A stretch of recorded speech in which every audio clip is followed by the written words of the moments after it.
2013లో ఒక జియో తీసుకొచ్చారు పార్లమెంట్ లో. ఆ జియో పేరు హిందూ కోట అనేసి ఒక పేరు నామకరణం చేశారు. చేసి దాంట్లో సెక్షన్లు ఏం పొందుపరిచారు తెలుసా?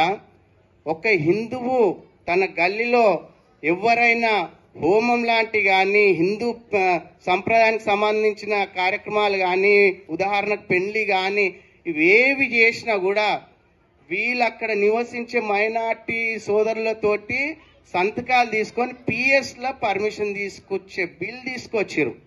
ఎంత దుర్మార్గం ఇది తెలుసా మీకు?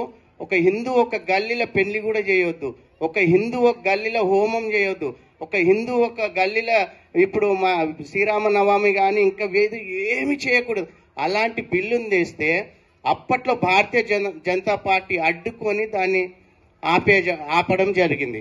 వీలే కాదు, నెహ్రూ గారు ప్రధాని ఉన్నప్పుడు 1954, 1955 2 సార్లు రాజ్యాంగాన్ని మార్చి దాంట్లో హిందువులకున్న మెజార్టీ, హిందువులకున్న ఏవైతే సెక్షన్స్ ఉన్నాయో అవన్నీ పక్కన పెట్టి అవన్నీ రైట్స్ ముస్లింలకు చేయడం జరిగింది. తర్వాత వచ్చేసి ఇందిరాగాంధీ ఉన్నప్పుడు కూడా సేమ్ అదే చేసింది.